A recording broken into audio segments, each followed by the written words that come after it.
sure I get my screen pulled up here. There we go. And just some things I'd like to cover. As Vivian mentioned, I want to talk about some employment opportunities as well as that OPT to CPT transition, as well as some RFE preparation. Happy to kind of dig in on those topics from a DSO perspective, a DSO guidance. And then also want to share just some general information about the programs that we offer here at IWU and how you can connect with our team through Go Elite to learn more and go through that application process to join us here at Indiana Wesleyan. One thing we are excited that we've rolled out here just in the last 2 weeks is a partnership with Northbridge Employment. This is a organization based out of Pittsburgh, Pennsylvania, building out a platform and a job networking website specific to employers and employment opportunities that do support OPT, CPT work authorization, as well as our friendly to H-1B visa sponsorship. Here at IW, we understand obviously we want to provide that education and the work authorization and that experience here for our hybrid F1 students. But we also know that job market can be difficult to navigate at times. And we've been investing a lot of time over the last 6 to 12 months working to build out opportunities and connections that we can send our students over to that we trust and that we have vetted with these organizations that we know you're going to be well taken care of and have access to those employment opportunities that we know will be friendly and willing to work with you throughout those various types of F1 visa work authorization. So, with that Northbridge, as an Indiana Wesleyan student, you do gain 1 free month of access to that platform. And then there is a discounted access rate every month thereafter, again, because you are an IWU student. Right now, they have over 10,000 visa-friendly job listings that are up on their website.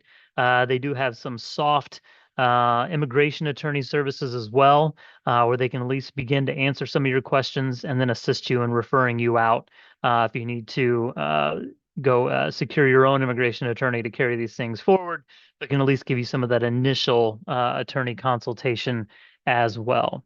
So, like I said, if you do join us at IWU, just know that we are working to continue to expand these opportunities to connect you to employment opportunities if you are still out there in the job market seeking. If you are currently employed and you are currently on OPT and are looking to do that OPT to CPT transition, I just want to talk about that process a little bit and how you can navigate that successfully. Indiana Wesleyan, we can authorize CPT from the first day of class if you go through and meet all those expectations and documentation requirements. The general best practices is number one, just plan ahead. This is a true DSO guidance for anything that you're doing while in the United States on an F visa status is just be mindful, plan ahead, take action early, do not procrastinate, do not wait, and you're going to have a smoother process in any of these things with that thoughtful planning in advance. Communicate clearly with your intention and your plan with the DSOs at both schools. Let your current DSO team know on when you're anticipating on making that transition to the new school, when you're planning on getting your SEVIS record transferred out, and make sure that the incoming school, the school that you're going to be attending, hey, I'm on the OPT. Here's the end date for my OPT. Here is my CPT expectations. What does that process look like to have CPT in place from the first day of class? And just ask really good questions on both sides of that SEVIS transfer process. Don't make assumptions. Again, that's a good reason to ask good questions. You're not assuming what the process looks like. You're not making assumptions that you're going to have work authorization on a specific date. Make sure that you have all of these key questions lined up in advance. And here's the biggest thing, the most helpful thing for us as the receiving school, the new school that someone is coming to seeking day one CPT is to schedule that future SEVIS transfer date. So you can contact your current DSO and say, I want to release my SEVIS record on this date in the future. What that does is a couple different things. Number one, you've already checked that box. You already got that piece of the puzzle in place, and you can rest assured that your SEVIS record is going to be released on that date. The new school that you're heading to can now see in their SEVIS account that that record is going to be released to them on that date. and I can already see that's in good standing. I'm not concerned about terminated or completed records. I know that this is a good record and something that we're going to be able to work with as soon as that release date comes. And then we will go take action on that date, and allows us to plan in advance, make sure all of your documentations are in place, that that date is one that works, with the new program that you're seeking to enroll, and give you all the proper guidance and information because we have access to those details and information. And then the last thing is just to understand the limitations of the system and regulations. At the end of the day, an F visa is to study. And so there are some limitations to what the dates are available, to when we can issue CPT. And so that's another good reason to ask good questions, communicate clearly, make sure you know all of your dates, so that if there is going to be a gap in employment, or if there is going to be something that you need to take into consideration, you have that information in advance and then can plan around what those limitations may be with your specific dates. Some key regulation information just to keep in mind during this transition process is, your OPT work authorization ends on that release date. So if you set that release date out in the future, that's going to be the last day that you're able to work on OPT. So, just got to, even if you have additional days beyond that, but as soon as you release it, that's the end date for that SEVIS record. So you just got to keep that in mind. Don't work after that date if you don't have CPT on your active I-20 from your new school. So if there is a gap between that SEVIS release date and your program start date with the CPT authorization on page 2 of your new I-20, then you can't work between those two dates. It is possible to have work authorization on the last day of OPT and then the next day be that first day of class. But you need to make sure that you have that CPT I-20 issued and in your hands, and that CPT work authorization is listed on page 2, because you have to protect yourself in this process and not work without authorization. It's also important to note that the new school cannot act on your SEVIS record until that release date. I can see it. I can see that it's in good standing. I can see that we're going to have access to it, but I cannot touch it. I cannot create an I-20. I cannot do anything to it until that release date, and it opens up into our system in SEVIS, where we can go create that new I-20. So even if you're making that transition and you have given your record to us, let's say on the Friday before classes start on Monday at Indiana Wesleyan, I'm not going to be able to issue that I-20 with your CPT authorization until that Friday.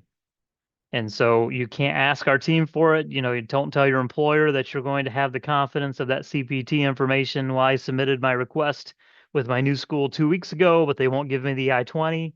It's not that I don't want to give you the I-20. It's the fact that I cannot take any action until that SEVIS release date. So just keep that in mind as you're communicating, not only with, the school from a CPT perspective and getting it processed, but also with your employer on when you will be able to have that new and updated I-20 information to verify that you still have work authorization moving forward.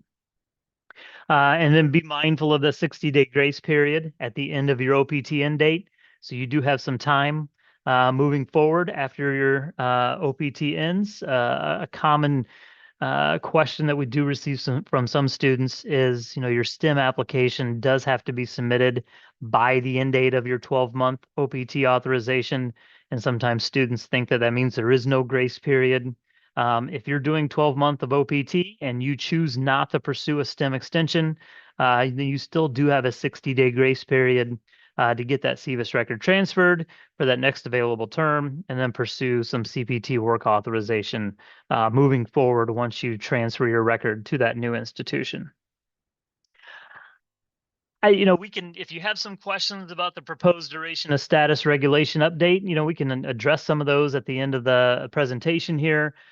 Just know that a lot of the information on this screen, on this slide, has the potential of changing once the United States government releases those new duration of status regulatory updates. So this is the guidance that is true as of today. And then obviously DSOs across the United States, and including here at Indiana Wesleyan, we will work hard to provide some guidance and updates to that.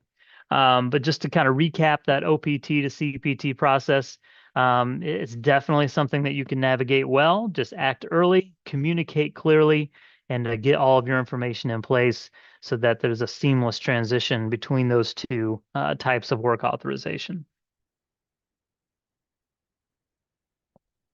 Another topic I just want to spend some time on is just being RFE ready, especially in this current climate where we definitely have seen an uptick in RFEs as it relates to change of status, especially. We have seen an increase in RFE requests from USCIS. I know for our OPT students, we've seen a slight increase, but it's still around 10% of our students receive an RFE on when they are requesting the OPT authorization, but also just planning ahead. If you're going from OPT to CPT and then going to work on CPT and hopefully, be awarded an H-1B visa moving forward, but then you're concerned about what that RFE might look like as you head towards that process. So how can you be just ready in general for any potential RFE that's coming down the road for you, regardless of the different type of application that you are taking with USCIS. And the best guidance that I can provide is the main thing we have seen an increase in is just an expectation that the applicant, the petitioner with USCIS, has to explain that they qualify for this benefit. Why are you making this change in status? Why did you go back to school for a second master's? Why did you do any of these things that you have done while you've been in the United States as a non-immigrant? Just be prepared to articulate these things and explain these things well. How does your program connect, to your OPT or CPT work authorization? Look up program objectives, look up course objectives and course descriptions and specific assignments where you can draw that connection between what you're doing at work on a daily basis and making that connection over to, what you learned in the classroom. Why was your internship unpaid? This is definitely something at that 12-month OPT level that is being heavily scrutinized right now by USCIS. I would say that probably 75% of the inquiries that I have received recently from SEVP and USCIS regarding Indiana Wesleyan students have gone back and been related to unpaid internships. It is legal, and within the regulations in that 12-month OPT period or on CPT to do that unpaid internship. There's just some regulatory nuance that goes along with that. So just be able to prepare and document and explain, how that met those qualifications. The key criteria, the most overwhelming thing to keep in mind with unpaid internships is that there is no one else in the organization doing the same job, the same function as you, and getting paid to do it. Is that if you are doing something unpaid, then anyone, including a United States citizen in that organization, would not get paid to do that role, to do that function. That is the main criteria that's being scrutinized across the board. And then the second one is obviously that actual work is being done on that unpaid internship. That is something that is being heavily scrutinized as well, for sure. What is the purpose of completing an additional degree? What is going to be the academic justification that you argue and state for returning back to school? What additional value are you gaining from this program? What additional learning objectives or job skills are you wanting to secure for your future career here in the United States or back home? And, just be prepared to articulate and justify that additional degree. What were your job responsibilities? You should be able to clearly articulate what you're doing on a daily basis for your employer. When did you work? There should be a clear and obvious schedule that you were working. Even if it's a salary position where there's no specific set job hours for your role, you should still be able to show and demonstrate that you are working, this time of day, that time of day, 6 hours. I invested more of my time in the evening. There should be meetings. There should be other schedule opportunities where you can demonstrate what your kind of consistent and regular work schedule would look like. And with the hybrid program, IWU is excited to be able to offer that hybrid opportunity. It's completely within the regulations and approved by SCVP to operate in a hybrid modality. But this is a question that often comes up from USCIS is how can you live so far away from school? How does this work? How does this meet the regulations? And even though it's approved by SEVP, you need to be able to articulate and explain, that you are meeting those F1 student expectations, being in the classroom, attending your residencies, meeting the expectations for a full course of study from your institution. So just be prepared to speak to any of these questions and confidently provide your explanation. And then when you have your explanation, when you have your justification and your argument to respond to any of those questions, now you need to document the justification. So whatever you're arguing, whatever you're stating, you should be able then to come alongside with some sort of physical, documentation. If it's for work, there's pay stubs, there's schedules, there's emails for your university requirements, there's syllabi, there's other information in the catalog and other things that you can pull off of your student portal. Travel receipts, if you're doing a hybrid F1 program, you should be able to document, that you made it to the residency by flight, by car, stayed in a hotel nearby, or just, bought gas, there at a gas station near the campus.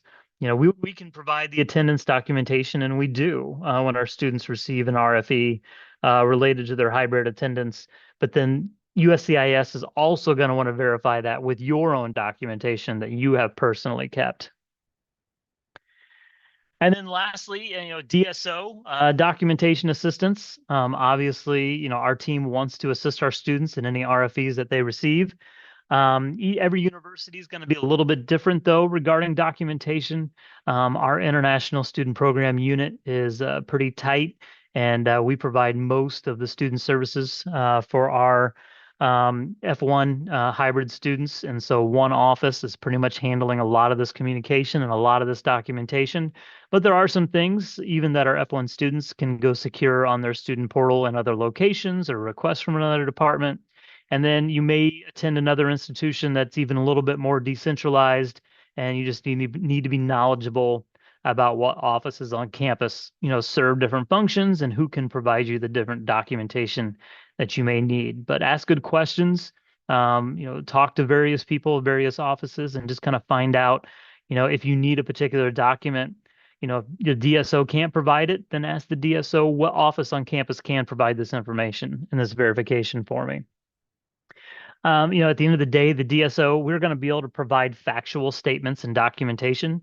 I cannot explain your rationale or your reason for coming to school or choosing Indiana Wesleyan or choosing a particular major. I can't explain that for you. But what I can do is provide, various factual documents from our institution, your attendance record, verification of enrollment dates, that you've been compliant, with the F1 visa expectations for Indiana Wesleyan.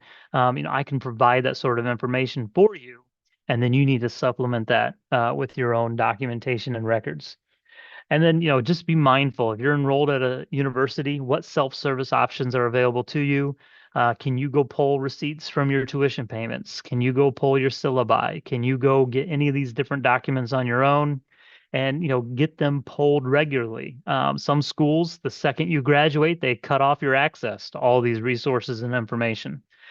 So before you are no longer an enrolled student, take action now to go pull any of those resources and get your own personal records. Don't rely on the university always giving you access to these platforms and this information, so that you are protecting yourself by keeping your own files, your own resources tucked away. So here at IW, just be happy to talk about our programs a little bit as well.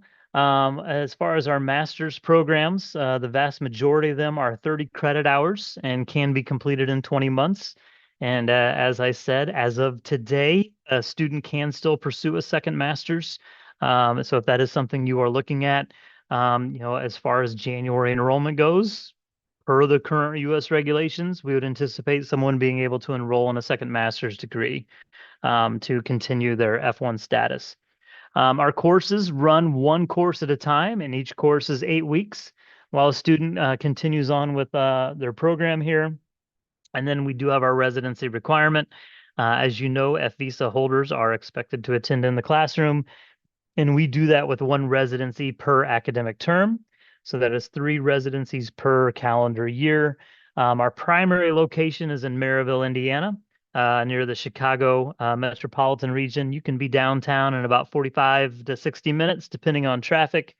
And then we do have a location, a study center in Forney, Texas.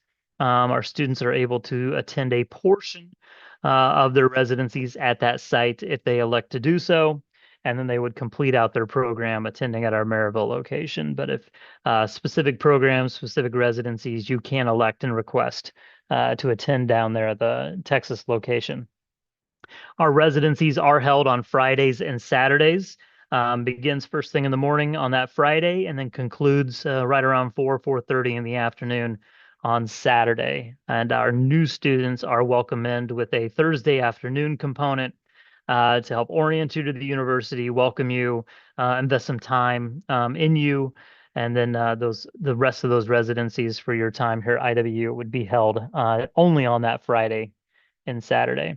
Total cost for our 30 credit hour program, tuition, fees, books, everything for those master's programs is going to be under $20,000. Our typical expectation is students to pay $1,000 per month.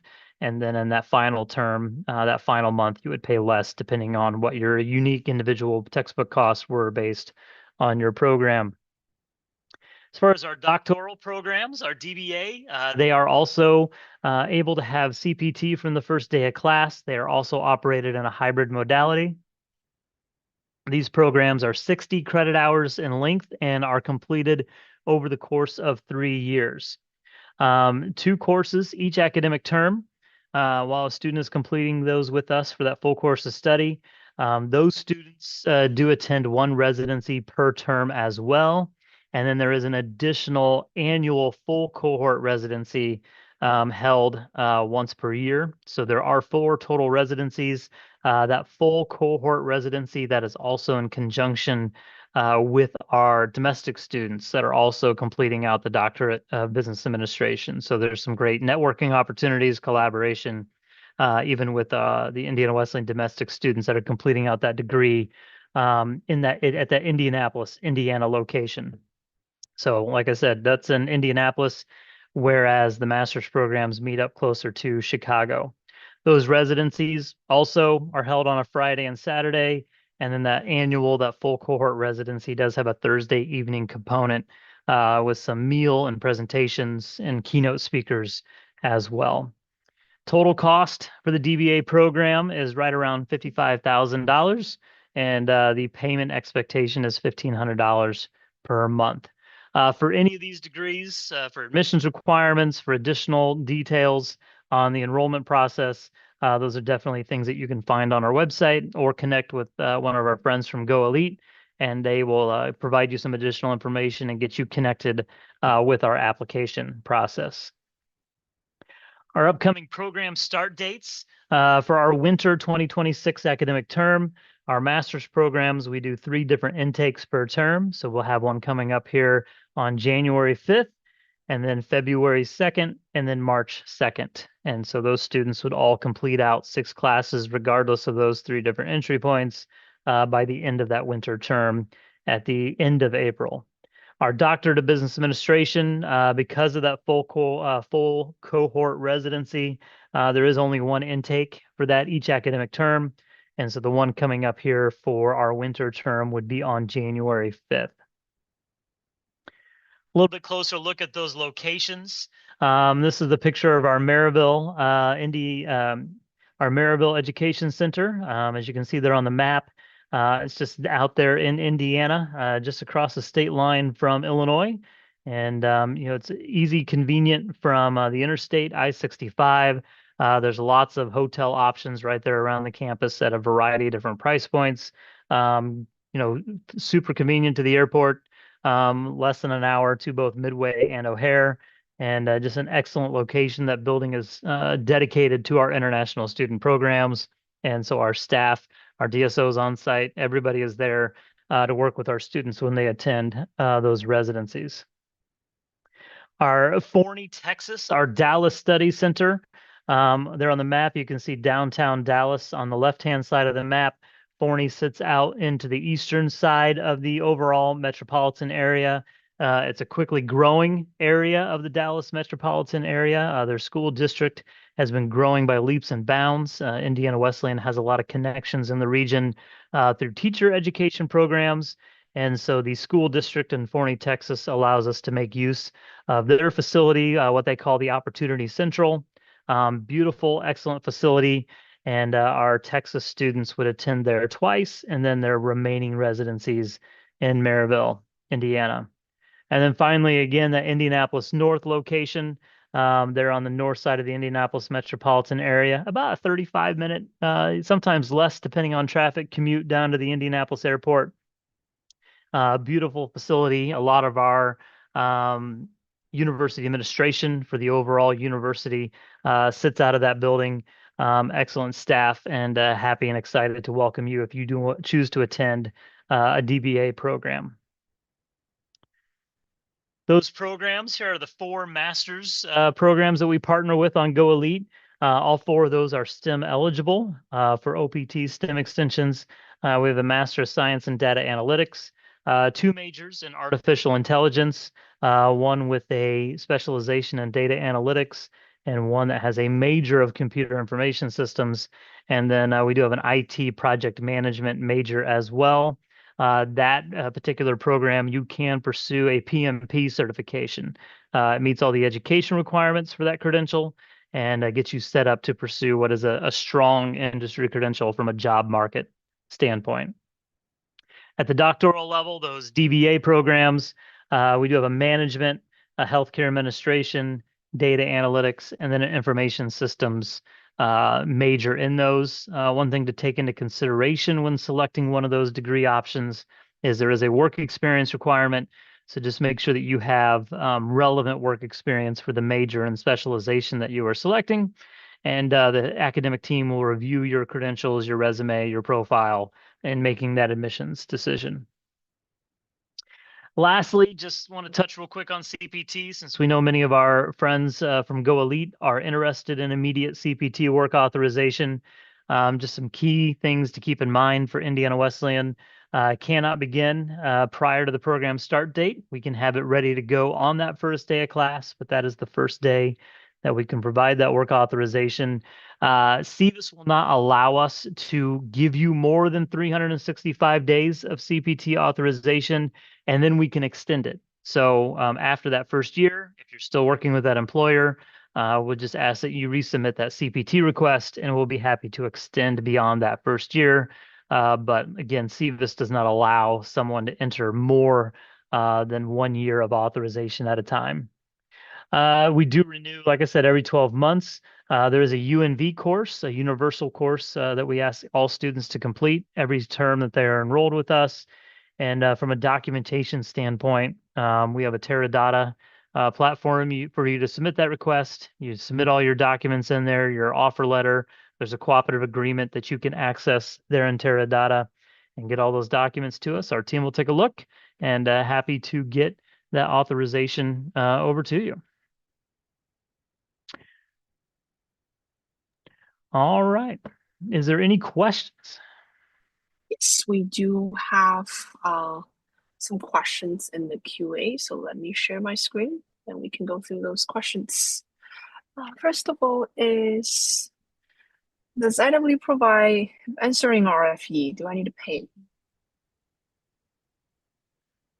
No, we do not charge a fee for an RFE or a package. You know, the main thing for RFE process for us is you submit the full RFE document, and we'll take a look, and then we'll provide that individualized support. At the end of the day, with RFEs, there's a lot of standardization. There's a lot of common ones that we see, but it tends to be everyone's just a little bit unique. And so that's why we want to see that full document, just to make sure that we provide all the support that we can. Thank you so much. The next question is, okay, this one is a bit detailed. I think the question starts here. Is CPT a mandatory requirement to graduate, or can I complete the program without using CPT, as I prefer to apply OPT and STEM OPT? Our programs are structured that we can add CPT at any time, but we also have many students that are attending that are not using that benefit and focused, on the OPT benefit. Thank you so much for that. Since the program following a low residency format, would that cause any issues when applying for OPT or STEM OPT authorization with USCIS? Indiana Wesleyan currently has about 2,400 students currently approved for OPT and STEM OPT work authorization. Again, our model is approved by SEVP. All DSOs, all schools are required to meet with their SEVP field agent 2 times per year. Our agent, his name is Sam, and we talk consistently, and he knows the model that we're operating. It is approved. And at the end of the day, from an RFE perspective, when we track those numbers, it runs between 8 and 10% per academic term as far as the students that receive an RFE. And as long as they fully comply with the documentation requirements, we consistently see those students approved for OPT as well. Thank you so much for that. So the next question is regarding to the UNV CPT course. I understand that enrollment in this course is mandatory, but participating in actual CPT employment it's optional. Could you please confirm whether enrolling in this course automatically result in a CPT authorization on my SEVIS record, or only if I choose to engage in off-campus employment? That course is there for every student, every term, and it is required. And what that does is a couple different things. For our students that are not currently on CPT, it gives us the regulatory ability to add CPT at any moment, at any time. There's no registration changes. There's no waiting till the next academic term. We can have that ready to go immediately. And then even if you are focused on OPT or H-1B or any of these different things, the assignments and the focus in that course is working on some of those questions that I presented earlier on in the RFE section is how do you articulate these things? How do you explain these things? How do you draw those connections? And so it's kind of working and coaching you through how to make those connections so that if you ever do need to explain down the road in an RFE and articulate, you are well prepared to have that conversation and make that justification. Thank you so much. So I think the answer for this is, you're okay if you register in the course, but if you're not using CPT, is not going to affect your OPT if that's what you worry about. Correct. So, yep. And this one, I think the very first one. Okay, I think we answered this. This was the last part of the question. The next question is, does IW accept late application or midterm start applications? Trying university would terminate my SEVIS in 10 days. I'm so sorry to hear that. And I already have a job that I cannot afford to lose. Will IW accept my application quickly, provide CPT authorization in time? I strongly recommend you reach out to us. But I think, Nathan, if you want to touch on this part. Yeah, I mean, we leverage our ability to offer as many entry points per term as we can with those 3 per term, but you still need to get 6 credit hours fully complete, within a given term. And so we've already passed our midterm entry point on October 20th. And so the next opportunity that I could potentially allow a student to begin is January 5th. Because at the end of the day, it's about full course of study, keep you compliant. I understand the job ramifications. I really do. But, I don't want to put you in a position where you're out of compliance just to keep a job and then it causes more issues down the road. Thank you. And if you want to reach out to us, I think our consultant might be able to offer you some of the options at this moment. But yeah, feel free to reach out. Sorry to hear that. Next question is, how long does the admission and CPT approval process take? With the admissions process, for students that fill out the application and get all of their documents submitted, we can have you admitted, within 24 hours. Our enrollment counselors are quick to get those documents confirmed and over to our admissions team, just assuming that all the pieces are in place and ready to go when that team comes in on the morning to review your file. As far as CPT approval process goes, a lot of that's going to depend on, is your are you setting like something out 2 months in the future, as far as an OPT release date? But at the end of the day, within 24 hours, you have access to our Teradata platform. And then from there you can submit that request and begin to give us that information. So we can do it pretty quickly. But my general advice on CPT is to give yourself time, because if the documentations are not all there, or if we're going to ask you for a correction to your paperwork or your offer letter, you want to leave yourself time, for a little bit of back and forth to ensure that we have all the right documentation to approve. For sure. And also, I wanted to remind the students at the end of the year, usually university has holidays. So if you are looking to apply the January intake, please be prepared to submit all the documents ahead of time so that you have enough time to get that process. Based on our experiences, IW it's very fast. So if you need any help with the documents, feel free to drop us an email or let Nathan know. Thank you so much for that. Next, it's how hard are the classes for working professionals? Yeah, the best way I can answer that question is our program for our international students is built upon the course structure and a model that we've been using since 1986 to serve working professionals. Our faculty have been doing this for 40 years on building curriculum that not only is set up for someone that has a family, that has work, that has other expectations going on, but also curriculum that's relevant and that you can take and you can apply immediately into your work and find that relevant use of it as well. So, I mean, at the end of the day, the part of our institution that it's built on, what we call national and global, has been at this working professional education for 4 decades. And I feel like we do a pretty good job providing that balance between work and a relevant, rigorous curriculum as well. Thank you for that. And the next question, it's a bit detailed. The student's OPT is valid until January 15th, planning to enroll in AI program beginning on January 5th. What would be a good SEVIS release date to ensure there is no interruptions in my current employment? Yeah, I mean, the ask from our team would do January 2nd. We usually ask to at least do the Friday to allow us to process things and then have it issued out to you for Monday at work. As Vivian already alluded to, it is going to be the holiday season. Our university is in a shutdown that week prior. We will have teams working. I will be on January 2nd processing CPT I-20s. I can commit to that, as well as a couple other members of my team. But like I said, giving us access on January 2nd ensures that gives us a full couple days over that weekend to ensure that all documents are in place and that we have you ready to go for Monday, January 5th.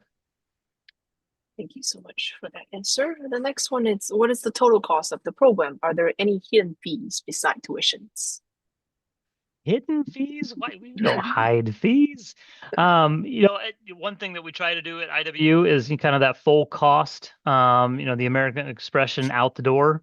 So that under $20,000, and there is a specific number on the International Student Programs page on our website. It's just a little bit over $19,000, and that does include, the expectation for your book costs.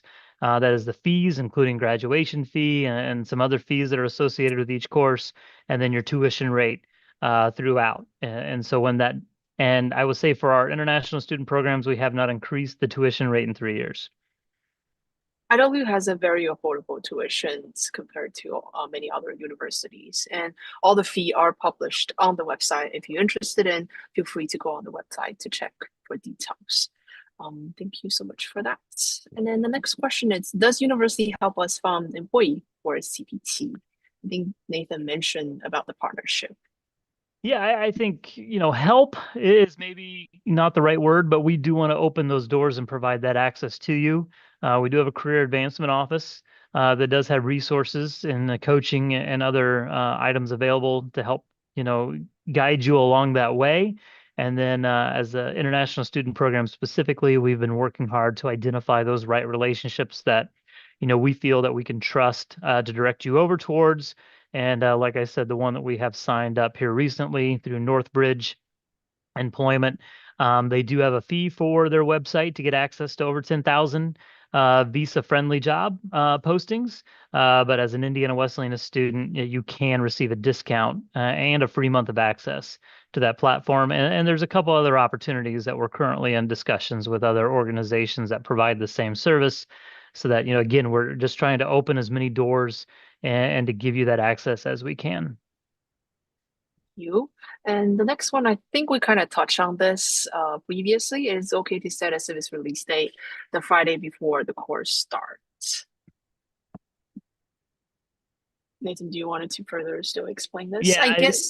that's the ask that I always put out there is, the Friday before the Monday class start date. That way, we can touch it on Friday.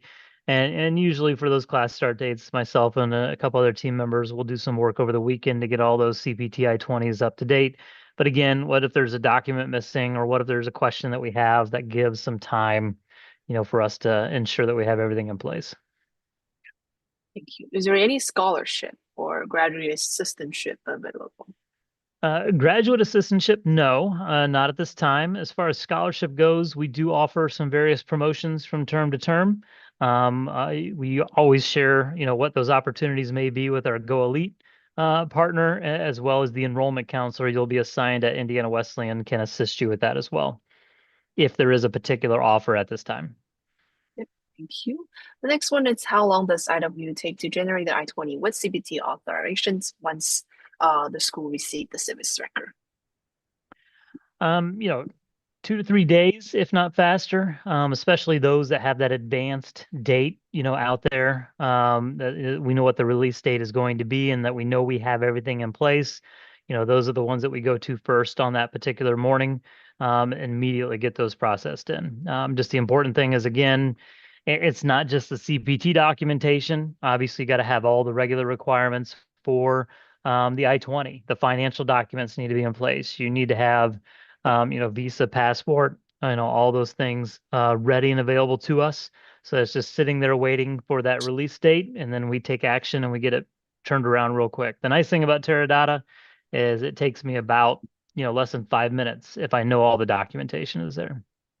Yeah, so it will be very helpful you schedule a service transfer ahead of time, because once you scheduled it, IW will be able to know, and then they can be prepared to receive that a service record and act accordingly.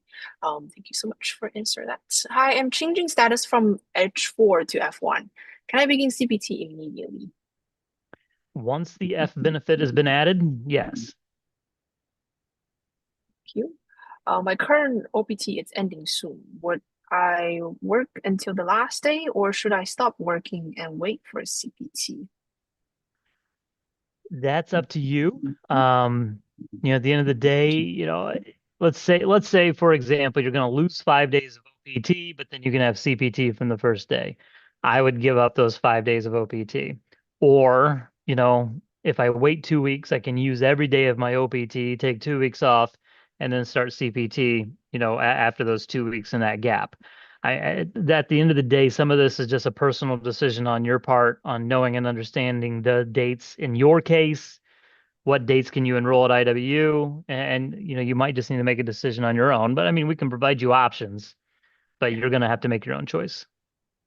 Sure, thank you so much for that. But worth to know, once you transfer the service out, your OPT is ended.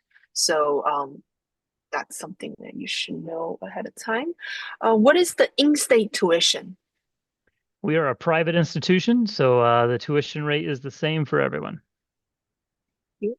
While studying IW, am I allowed to travel outside the USA? If yes, how long can I stay outside? Also, what happened to the outside class? Can I schedule? Can a schedule be adjusted? The short answer is yes. You're free to travel. Typically, especially the hybrid student, we say, 30 days is a good expectation. You don't want to have too many questions at customs coming back in. As far as the on-site class, we typically don't endorse travel endorsements until we know what that next semester's residency dates are going to be. And we typically release those 2 months before that next term will begin. For example, the term that is going to run from January till the end of April, we notified students 3 weeks ago of what that next date was going to be. In general, the schedule cannot be adjusted. It's a very specific course section. Your professor, your class will be there on site at those dates. So we do have a pretty firm expectation that you are going to be there on the date that we have told you. I think next question we answered.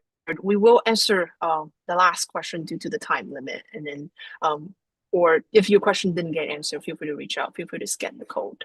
My employee is not willing to sign any document for CPT. Can I still apply for CPT?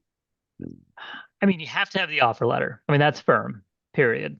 If you don't have an offer letter, we can't do it. We do really want the cooperative agreement. This is something that SEVP has increasingly been asked for, when we meet with them. That said, we do know there are some employers that don't want to sign a cooperative agreement. If they absolutely refuse, and you can document that they are refusing to sign the cooperative agreement, and we have the offer letter has all the language and expectations that we need to see, then we can move forward with that CPT authorization. Great, thank you so much. That was very helpful. Thank you so much, Nathan. And yeah, thank you guys. Bye. Have a good night.